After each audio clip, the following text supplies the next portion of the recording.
Name is Megha Balani and welcome to all of you. आज हम करने वाले हैं राजस्थान बोर्ड का, जो कि चैप्टर नंबर कौन सा है, 15। क्या है कि स्त्रियों की जो शिक्षा है उसके बारे में जो बताए गए हैं, जो संगत दिखाई गई हैं कि क्या क्या चीजें हुई थी स्त्री शिक्षा के बारे में, जो कि पहले के टाइम पे भी जो हमारी जो क्या बोलते हैं, जो स्त्रियां थी वो किस तरह से पढ़ती थी, और पहले के जो ऋषि मुनि थे और उनकी जो पत्नियां थी वो कौन सी शिक्षा करती थी, और ऋषि मुनि जो थे वो कैसे थे। तो शुरू से ही जो स्त्री की जो शिक्षा है उसका जो विरोध करने वाली चीजें हैं उसका खंडन करते हुए यहाँ पर कुछ चीजें हमें इस चैप्टर में देखने को मिलेंगी, जो कि हमें कौन बता रहे हैं, वो हैं महावीर प्रसाद द्विवेदी जी, जिन्होंने स्त्री शिक्षा के जो कुतर्क जो हैं उन पर उनका विरोध करते बताया कि जो पहले तर्क दिए गए ना उन तर्कों का खंडन किया गया है। और वो खंडन करते हुए क्या चीजें बताई कि पहले कहते हैं ना स्त्री शिक्षा नहीं लेती थी, तो जी शिक्षा थी लेकिन कुछ अलग मायनों में थी। उन चीजों का खंडन करते हुए, उनका विरोध करते हुए कुछ चीजों को बताया है जिसको हम पढ़ने वाले हैं। तो राजस्थान बोर्ड का ये चैप्टर है जो कि है चैप्टर नंबर 15, जिसका आज हम करने वाले हैं फर्स्ट लेक्चर। तो सबसे पहले हम लेखक का परिचय देखते हैं बिना देरी किए और शुरू करते हैं। लेखक परिचय क्या है? द्विवेदी जी का जो जन्म है वो हुआ था 1864 में। कहां पर हुआ था? उत्तर प्रदेश के रायबरेली जिले में हुआ था। और गांव था कौन सा? रायबरेली जिले में स्थित एक ग्राम था दौलतपुर, वहां पर हुआ था।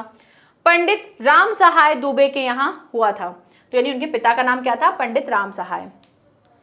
महावीर प्रसाद ने प्रारंभिक शिक्षा जो है वो स्कूल से प्राप्त की, और उन्होंने स्वाध्याय यानी कि सेल्फ स्टडी से और परिश्रम से हिंदी, अंग्रेजी, संस्कृत, फारसी और इन सभी भाषाओं का उन्होंने ज्ञान प्राप्त किया था। आगे अगर बात करें तो इन्होंने नौकरी करते हुए भी जो साहित्य साधना की थी उसने इनके लिए मार्ग प्रशस्त किया है, और आपने सरस्वती पत्रिका के संपादन जो है उसका कार्यभार भी इन्होंने ग्रहण किया, और सरस्वती के माध्यम से द्विवेदी जी ने हिंदी साहित्य उद्यान को सुव्यवस्थित और शोभा संपन्न बनाया।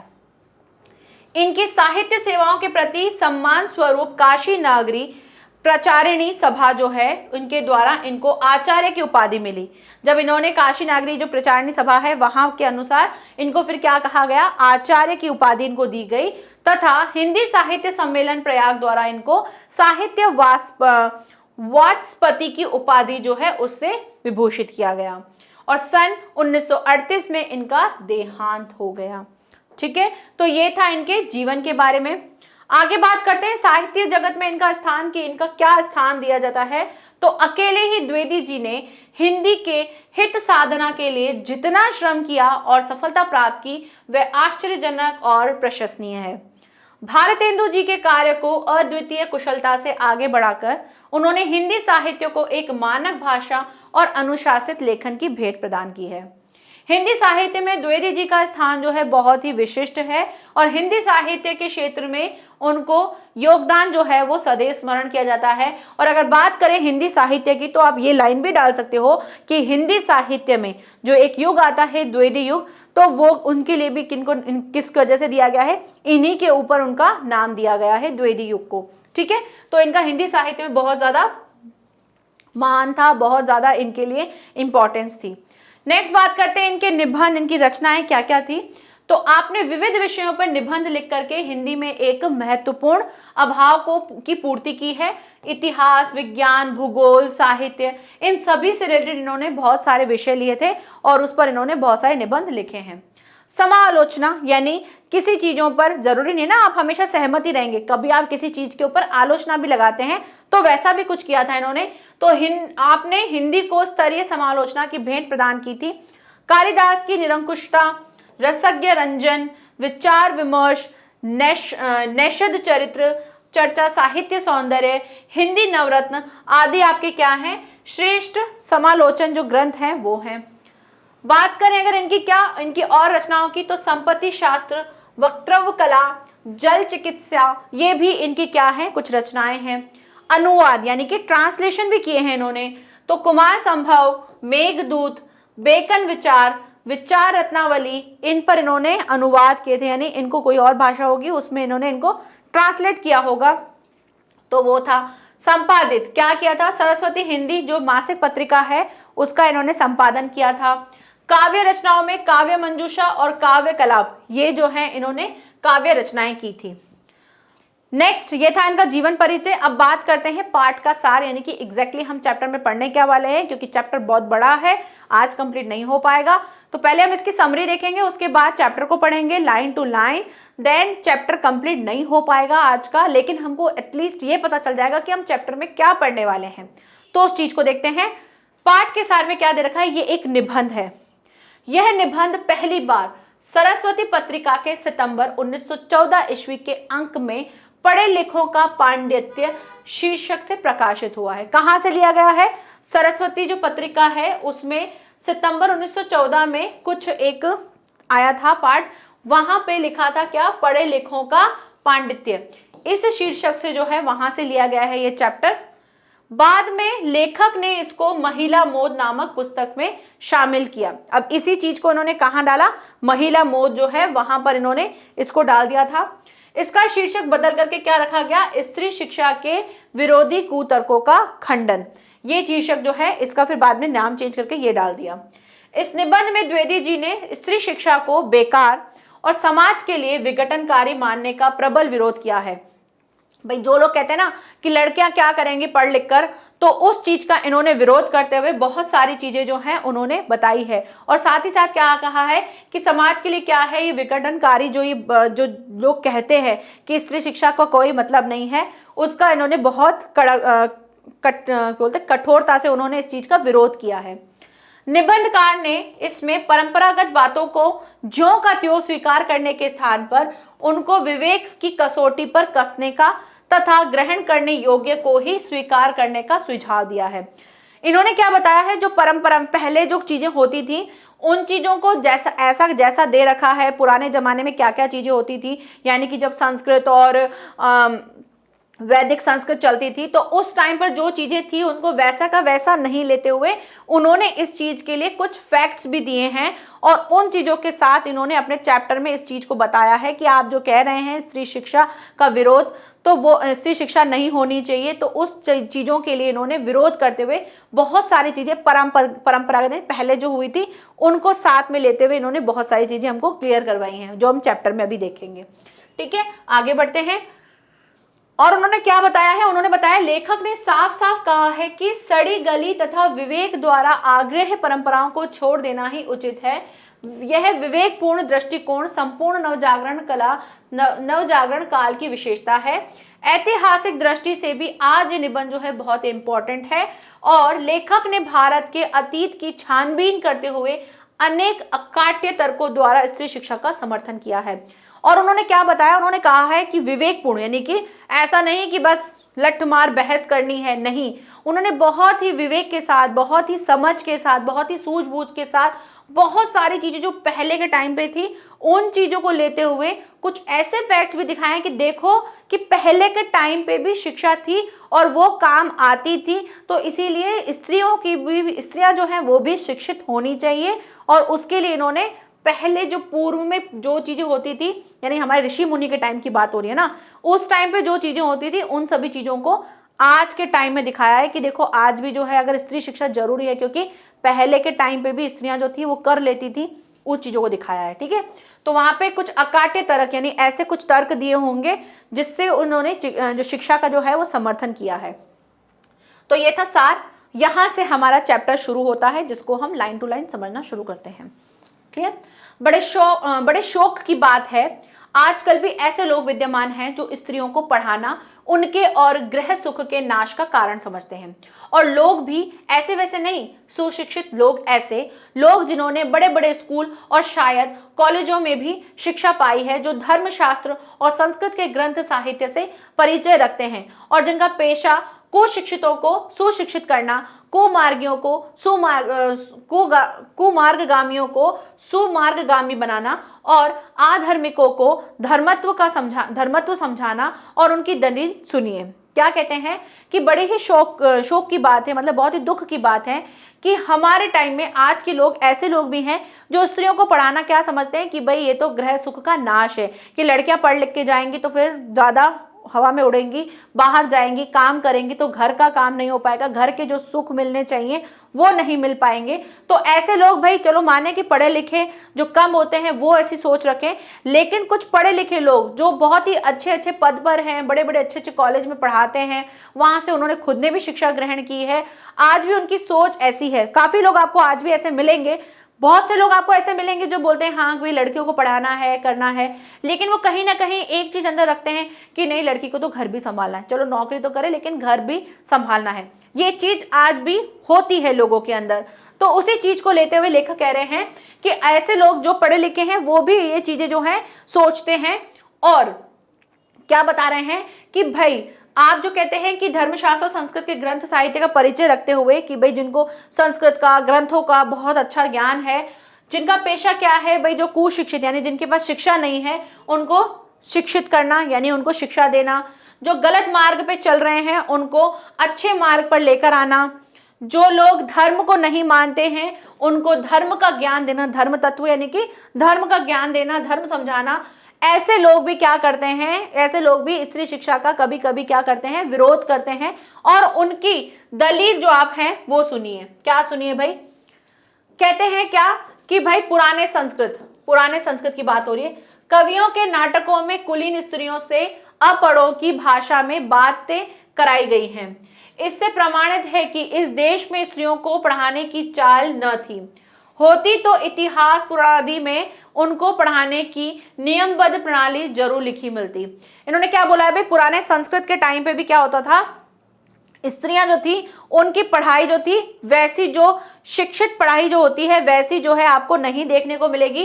अगर होती तो आपको इतिहास में कहीं ना कहीं उसके नियम पता चलते कि हाँ भाई स्त्रियों की शिक्षा के लिए क्या क्या चीजें होती थी, कैसे उनको शिक्षा दी जाती थी। तो ये चीजें हमको पहले के टाइम में नहीं मिल रही हैं देखने को, इसका मतलब पहले भी शिक्षा नहीं थी इतनी। स्त्रियों को पढ़ाने से अनर्थ होते हैं, यानी कुछ काम नहीं मिलता है, कोई अर्थ नहीं निकलता है, इससे तो सब चीजें अनर्थ हो जाती हैं। शकुंतला इतना कम पढ़ी थी कि गंवारों की भाषा में मुश्किल से एक छोटा सा श्लोक वह लिख सकी थी। तिस पर भी उसकी इस इतनी कम शिक्षा ने भी अनर्थ कर डाला।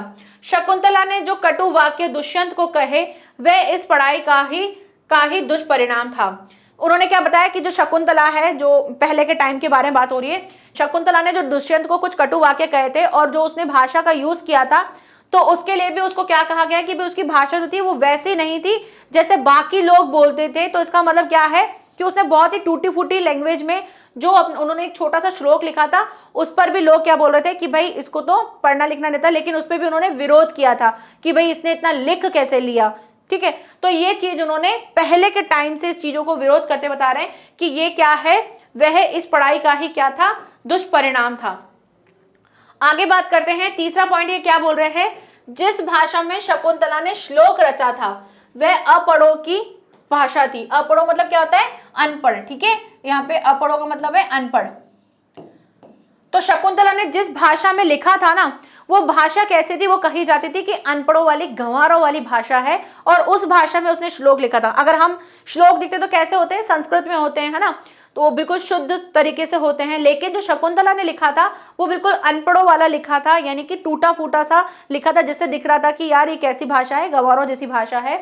अतएव नागरिकों की भाषा की बात तो दूर रही, अपढ़ गंवारों की भी भाषा पढ़ना स्त्रियों को बर्बाद करना है। और क्या कहा जाता था कि भाई अब जो अनपढ़ हैं वो वैसे गंवारों वाली भाषा भी लिखते थे, तो उस चीज को भी वो गलत कहते थे कि नहीं, इनको ये चीज नहीं आनी चाहिए, ये नहीं होना चाहिए, उसका भी विरोध करते थे। इस तरह की दलीलों का सबसे अधिक प्रभावशाली उत्तर उपेक्षा ही है। तथापि हम 2-4 बातें लिख देते हैं। अब ये जो दलीलें दी गई थी, 3 दलीलें दी गई थी, ये क्या है, इसके लिए उत्तर क्या दें, इसके लिए कोई उत्तर नहीं है, इसकी तो उपेक्षा करनी चाहिए, यानी कि ये गलत चीज है, ये बताना चाहिए। और 2-4 बातें और लिख देते हैं। अब आगे बात करते हैं नाटकों में, जब नाटक होते थे ना पुराने टाइम में, उसके बारे में बात करें। नाटकों में स्त्री का प्राकृत बोलना उनके अनपढ़ होने का प्रमाण नहीं है। अधिक से अधिक इतना ही कहा जा सकता है कि वह संस्कृत न बोल सकती थी। संस्कृत न बोल सकना न अपढ़ होने का सबूत है और न गंवार होने का। भाई पुराने टाइम में क्या होता था, प्राकृत भाषा, यानी प्राकृत भाषा कैसी होती है, प्राकृत भाषा जो है संस्कृत भाषा से ही आई है, बट उसको लिखने का तरीका थोड़ा सा अलग होता है। अगर आप अच्छे से गूगल करोगे तो आपको बहुत सारी चीजें मिलेंगी, मैं भी आपको थोड़ा थोड़ा बता देती हूँ। जैसे प्राकृत भाषा ऐसी थी, जैसे संस्कृत में विसर्ग होते हैं तो प्राकृत भाषा में विसर्ग नहीं होते थे। और जैसे आप बात करें किसकी, जैसे द्वित व्यंजन होते हैं, मतलब दो व्यंजन लिखे हुए होते हैं, तो वैसे व्यंजन नहीं होते थे, उसको अलग तरीके से बिल्कुल लठमार जिसको लैंग्वेज कहते हैं, मतलब खड़ी बोली नहीं थी, खड़ी बोली से थोड़े से अलग तरीके के शब्द थे। तो प्राकृत भाषा वैसी थी, यानी विसर्गों का यूज जो था वो कम होता था और जो टफ चीजें होती थी वो नहीं होती थी। जैसे कहा जाता है कि ए और ओ होता है ना, ए और ओ, इसके स्थान पर क्या लगा देते थे, ए और ओ लगाते थे, यानी छोटी मात्रा लगाते थे। तो इस तरह के कुछ लिखावट में जो चीजें थी वो थोड़ी अलग थी। और प्राकृत भाषा मतलब ऐसे दिखती थी कि वो बिल्कुल शुद्ध संस्कृत जैसी नहीं थी, ठीक है। तो वो वैसी भाषा थी और जो स्त्रियां थी वो प्राकृत भाषा जो थी उसको बोलती थी, तो उसके लिए ऐसा नहीं दिखता था कि अनपढ़ है, कि भाई इनको पढ़ना लिखना नहीं आता है। प्राकृत भाषा तो बोल लेते थे, लिखते समय हमें समझ में आता था कि अच्छा इसकी लिखावट के अनुसार बोलते थे कि नहीं इनको तो गंवारों वाली भाषा इन्होंने लिखी है। तो बोलते समय अनपढ़ होने का प्रमाण नहीं था। अधिक से अधिक क्या होता था कि इतना कह सकते हैं कि वो संस्कृत अगर न बोल सकती थी, मतलब संस्कृत नहीं बोलती तो उसका ये नहीं था कि वो अनपढ़ हैं या उनको पढ़ना लिखना नहीं आता है या वो गंवार है, तो ये चीज नहीं थी। भाई संस्कृत तो हर किसी को नहीं बोलना आती थी, लोग सिंपल हिंदी भी बोल लेते थे, लेकिन वो बोलते हैं कि भाई संस्कृत बोलना इससे हम नहीं बताते थे कि भाई लड़की जो है, स्त्री जो है वो अनपढ़ है, गंवार है। लिखावट के आधार पर कहा जाता था कि हाँ ये इन्होंने सही तरीके से नहीं लिखी है, ठीक है। आगे देखिए, अच्छा तो उत्तर रामचरित्र में ऋषियों की वेदांतवादिनी पत्नियां कौन सी भाषा बोलती थी।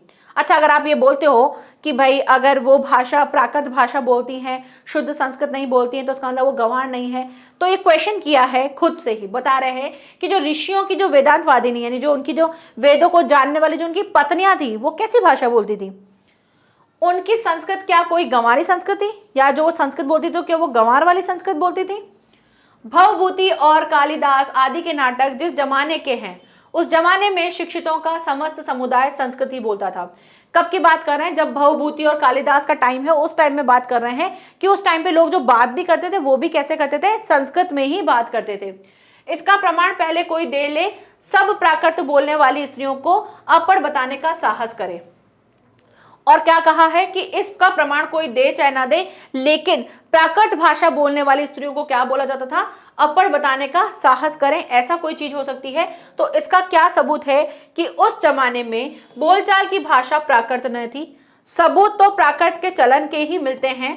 प्राकृत यदि उस समय की प्रचलित भाषा न होती तो बौद्धों और जैनों के हजारों ग्रंथ उसमें क्यों लिखे होते।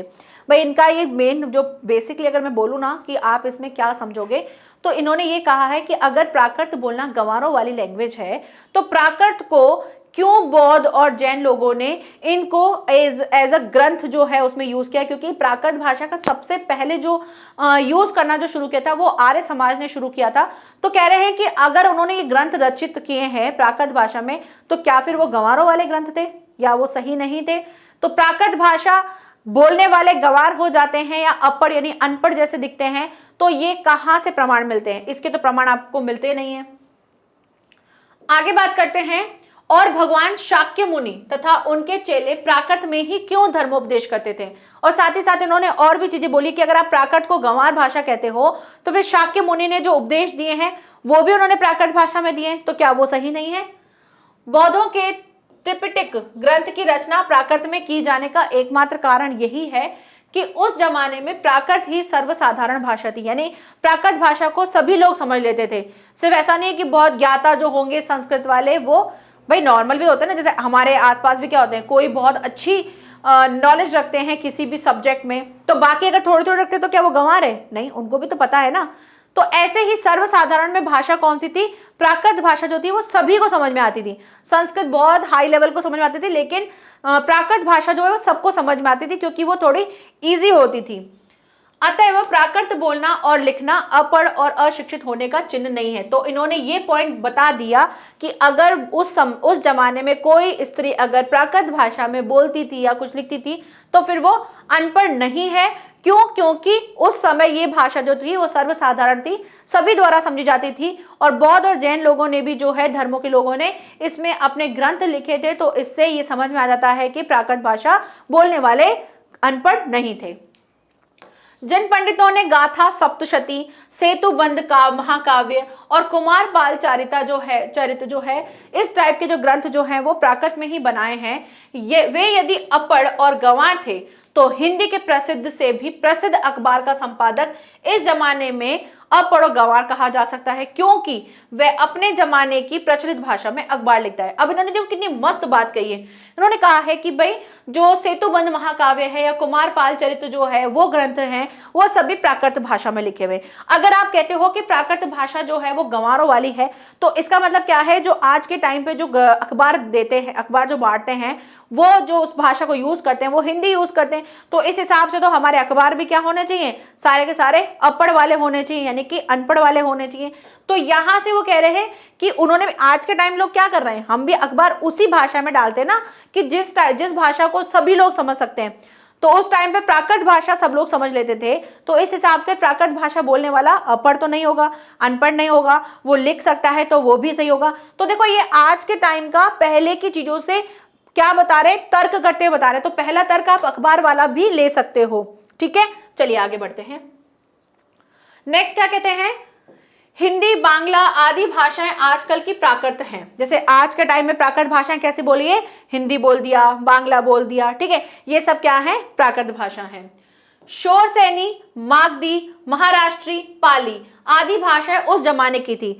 मगधी वगधी जो है वो उस टाइम की भाषा थी और उस टाइम पर बोली जाती थी, और प्राकृत पढ़कर भी उस जमाने में लोग उसी तरह सभ्य, शिक्षित और पंडित हो सकते थे जिस तरह की हिंदी, बांग्ला और मराठी आदि भाषाएं पढ़कर इस जमाने में हम हो सकते हैं। फिर प्राकृत बोलना अपढ़ होने का सबूत है, ये बात कैसे मानी जा सकती है। वो कह रहे हैं कि जब भाई पहले के टाइम में अगर बात करें कि मगधी और ये सब चीजें जो हैं भाषाएं बोली जाती थी, और वो भी लोग सभ्य हैं और शिक्षित हैं, हर एक चीज को, जमाने को अच्छे से कर सकते हैं, तो जैसे वो कर सकते हैं हम आज के टाइम में हिंदी और बंगाली बोल के कर सकते हैं।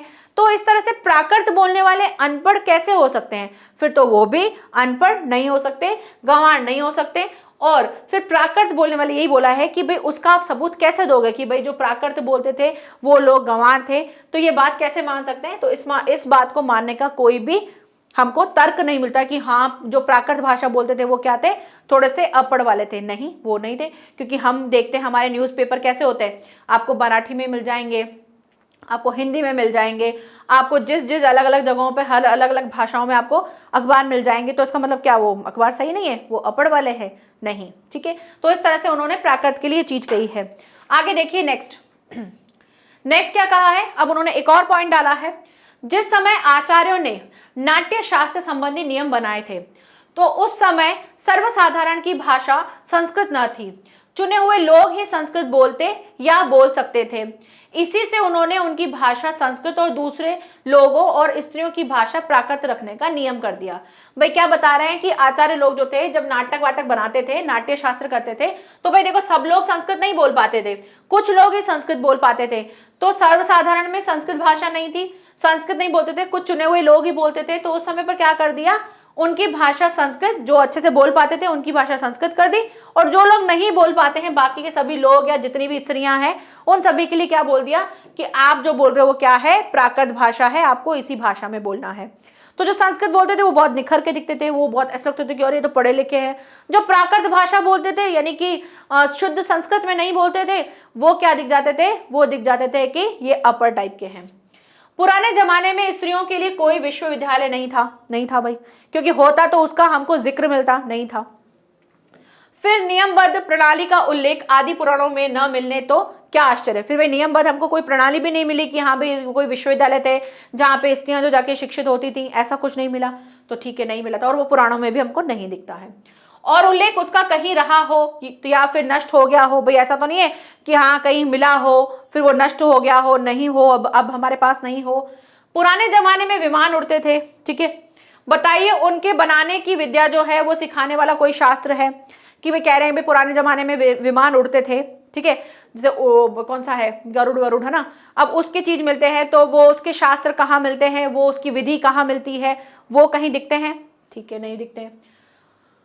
बड़े बड़े जहाजों पर सवार होकर लोग द्वीपांतर पर जाते थे और दिखाई जहाज बनाने की नियम विधि प्रणाली के दर्शक ग्रंथ, क्या आपको वो बड़े बड़े जहाज दिखते हैं जिसमें से वो एक जगह से दूसरी जगह पर जाते हैं, देशों में एक जगह से दूसरी जगह जाते हैं, तो उसका जहाजों का आपको कहीं विवरण मिलता हो?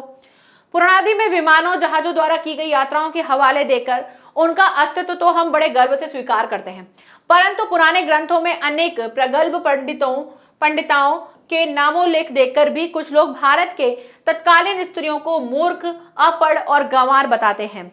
इस तर्क शास्त्रज्ञता और इस न्यायशीलता की बलिहारी वेदों को प्राय सभी हिंदू ईश्वर कृत मानते हैं।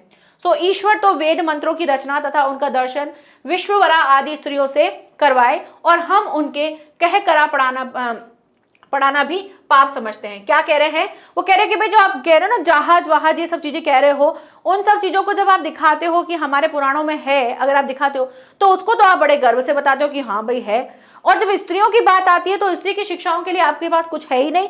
आप स्त्रियों को क्या मानते थे? कुछ लोग जो है पहले स्त्रियों को क्या मानते थे? मूर्ख, अपढ़ और गंवार। पहले के टाइम में होता ही था ना, कहाँ स्त्रियों की शिक्षा के लिए कुछ किया जाता था? पढ़े तो पढ़े, नहीं पढ़े तो नहीं पढ़े, कोई मतलब नहीं है। तो ये सारी चीजें वो बता रहे हैं कि भाई आप लोग जो है अपनी बाकी चीजों के बारे में तो बड़ा अच्छे से बताते हो, लेकिन स्त्री शिक्षा के बारे में आपके पास कहाँ है, आपके किन पुराणों में लिखा हुआ है, वो चीज आपको दिखती नहीं है।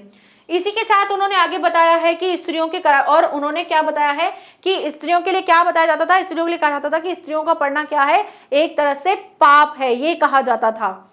आगे शिला और विद्या आदि कौन थी? अब इन्होंने कुछ नाम दिए हैं। शिला और विद्या ये कौन थी, इसके बारे में पूछ रहे हैं। वे स्त्री थी या नहीं थी? वो स्त्री थी या नहीं थी?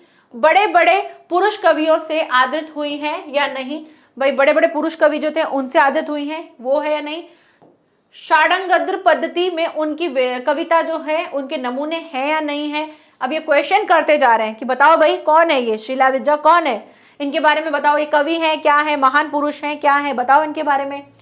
बौद्ध ग्रंथ त्रिपिटक के अंतर्गत शैरी गाथा में जिन सैकड़ों स्त्रियों के पद्य रचना उद्धृत हैं वे क्या अपढ़ थी? जिस भारत में कुमारिकाओं को चित्र बनाने, नाचने, गाने बजाने, फूल चुनने, हाथ गुथने, पैर मलने तक की कला सीखने की आज्ञा थी, उनको लिखने पढ़ने की आज्ञा न थी? कौन विज्ञ ऐसी बात मुख से निकालेगा और कोई निकाले भी तो मानेगा कौन? अब इन्होंने क्या बोला कि भाई आप जो कह रहे हो, जैसे शिला विद्या के बारे में पूछ रहे हैं कि वो कौन थी, क्या थी, उनकी कविता के नमूने कहाँ है, ये सब आप क्वेश्चन कर रहे हो। फिर दूसरा उन्होंने कहा कि अच्छा भाई लड़कियां अनपढ़ थी, अगर अनपढ़ थी तो फिर जो कुमारियां थी उनको चित्र बनाना, नाचना, गाना, फूल चुनना, हाथ गुथना, पैर मलना, ये सब जो कलाएं थी उनकी सीखने की आज्ञा किसने दी? भाई अगर आप अपढ़ कह रहे हो स्त्री को तो फिर तो उसको कुछ भी नहीं करना चाहिए, फिर आप उसको ये सब चीजें करवा रहे हो। उनको पढ़ने लिखने की जो आज्ञा थी वो क्यों नहीं थी? भाई जब सारी चीजों की आज्ञा दे रखी है तुमने, ये सारे फूल चुनने, गाने बजाने, सब चीजें की आज्ञा थी, तो फिर लिखने पढ़ने की आज्ञा क्यों नहीं थी? और कौन विज्ञ ऐसी बात मुख से निकालेगा? और ऐसा कोई विद्वान है किसी में दम जो ये वाली बात निकाल सके कि अगर आप कह रहे हो कि भाई स्त्रियों की शिक्षा नहीं थी तो फिर ये सब चीजें क्या थी? हार वार चुना, ये भी तो एक शिक्षा दे रहे हो ना आपने, तो ये चीजें आप दे रहे हो, तो कौन निकाले इस तो भी कौन मानेगा? भाई ये क्वेश्चन कौन निकालेगा और कौन इस चीज को मानेगा? है किसी में इतनी हिम्मत? आगे, अत्रि की पत्नी धर्म पर व्याख्यान देते समय घंटों पांडित्य प्रकट करे, गार्गी बड़े बड़े ब्रह्मवादियों को हरा दे, मंडन मिश्र की सहधर्मचारिणी शंकराचार्य के छक्के छुड़ा दे, गजब इससे अधिक भयंकर बात और क्या हो सकेगी?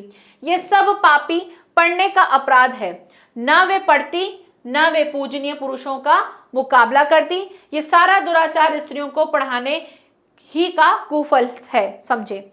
स्त्रियों के लिए पढ़ना कालकूट और पुरुषों के लिए पीयूष का घूंट, ऐसी ही दलीलों और दृष्टांतों के आधार पर कुछ लोग स्त्रियों को अपढ़ रखकर भारतवर्ष का गौरव जो है बढ़ाना चाहते हैं। अब इन्होंने क्या बताया है? इन्होंने बताया है कुछ महान स्त्रियों के बारे में कि भाई उन्होंने भी तो सारी चीजें की थी, तो उन्होंने ये सब चीजें की तो क्या उनको नहीं करनी चाहिए थी? अगर वो नहीं करती, अगर उनको ज्ञान नहीं होता तो वो ये सब चीजों का मुकाबला नहीं कर पाती, और जब मुकाबला नहीं कर पाती तो आज उनका हम गान भी नहीं करते। फिर उन्होंने बोला है कि भाई अब जो है जो पूजनीय आजकल क्या करते हैं, बता रहे हैं कि देखो अब, यानी इसमें आप देखो लेखक का थॉट कि वो स्त्रियों की शिक्षा के लिए आज बात कर रहे हैं और पहले के टाइम की चीजों को बता बता के बता रहे हैं। अब देखो दूसरा इन्होंने ये भी चीज कही है कि भाई पहले के टाइम क्या कि अत्रि की जो पत्नी थी उन्होंने क्या किया था, धर्म का व्याख्यान किया था, जो कि घंटों उन्होंने वेदों का जो ज्ञान है वो बताया था। फिर गार्गी जो थी वो ब्रह्मवादी थी और उन्होंने बहुत से लोगों को हरा दिया था उसने ब्रह्म ज्ञान में। मंडन मिश्र की जो सहधर्मचारिणी थी उन्होंने भी शंकराचार्य के क्या कर दिए थे, छक्के छुड़ा दिए थे। तो ये कुछ उदाहरणों से उन्होंने कहा है कि ये बहुत गजब की बात है और बहुत ही अलग चीज है। तो क्या उनको नहीं पढ़ना चाहिए था, क्योंकि वो क्या है, एक पापी है, एक अपराध करने वाली है। ना वे पढ़ती ना वे पूजनीय पुरुषों का क्या करती, मुकाबला करती, क्योंकि बाकी जो भी थे वो भी क्या थे, पूजनीय थे, शंकराचार्य जी पूजनीय थे। तो अगर वो पढ़ती नहीं तो उनका मुकाबला नहीं कर पाती, तो क्या उनको नहीं करना चाहिए था, ये पाप है। ये सारा दुराचार स्त्रियों को पढ़ाने का ही कुफल है। ये बोल रहे हैं कि अगर ये सब इन चीजों का मुकाबला हुआ है तो इसका मतलब क्या है, लड़कियों को पढ़ाया, स्त्रियों को पढ़ाया, इस वजह से इसका ये हमको गलत फल मिल रहा है, वो ऐसे कह रहे हैं। स्त्रियों के लिए पढ़ना कालकूट, स्त्रियों के लिए क्या है, स्त्रियों के लिए पढ़ना क्या है कि आप अपने काल का नाश कर रहे हो, ऐसा है। और पुरुषों का पढ़ना क्या है, पीयूष का कूट, यानी कि अमृत पी रहे हो, ऐसा कहा गया है। तो ऐसी जो दलील देते हैं या ऐसे दृष्टांत जो रखते हैं, उनको कुछ लोग स्त्रियों को क्या चाहते हैं कि वो अनपढ़ ही रहे, पढ़े लिखे नहीं, तो ही क्या होगा, भारत का जो गौरव है वो बढ़ेगा, नहीं तो भारत का जो क्या है सर्वनाश हो जाएगा। तो ऐसी सोच रखने वाले लोग भी आपको मिलेंगे। तो अगर आप ऐसी सोच रखते हो कि हाँ हमें नहीं पढ़ाना है, जिससे हाँ बाकी के जो महान लोग हैं उनका विरोध नहीं होगा, तो ये बिल्कुल गलत चीज है। तो ये इस तरह से कुछ कुछ चीजें बता रहे हैं। ये चैप्टर यहाँ पे अभी कंप्लीट नहीं हुआ है, आगे हम इनके और तर्क भी देखेंगे। और आपको क्या करना है, मेन पॉइंट आपको क्या ध्यान रखना है, क्योंकि आपको जब क्वेश्चंस मिलेंगे ना, वो क्वेश्चन आपको ऐसे ही मिलेंगे, घूम घूम के मिलेंगे, जिसमें आपका थॉट प्रोसेस काम आना चाहिए कि अच्छा इसमें तर्क क्या दिए गए थे, स्त्री शिक्षा का उन्होंने किस तरह से पहले के टाइम में जो खंडन था उसके लिए उन्होंने क्या विरोध किए थे और उसके लिए कौन कौन से तर्क दिए थे। तो वो यहाँ से आप पॉइंट्स में निकाल के रखना कि जैसे अभी हमने महान स्त्रियों के नाम जो दिखे थे, अत्रि की पत्नी, है ना, ये सारी चीज़ें आप याद रखेंगे कि अच्छा हाँ इसमें उन्होंने जो महान पुरुष थे उनका उन्होंने विरोध किया था, तो क्या वो चीज़ नहीं होनी चाहिए थी, या अखबार वाला जो पॉइंट था वो ले सकते हैं। तो कुछ कुछ ऐसी वो भाषा से रिलेटेड थी। तो इस तरह के कुछ पॉइंट्स आपको ध्यान रखने ताकि आप चैप्टर को समझ सको और प्रश्नों के उत्तर भी कर सको। प्रश्न के उत्तर भी हम करेंगे। तो मिलते हैं नेक्स्ट लेक्चर में। Thank you so much, bye bye and take care.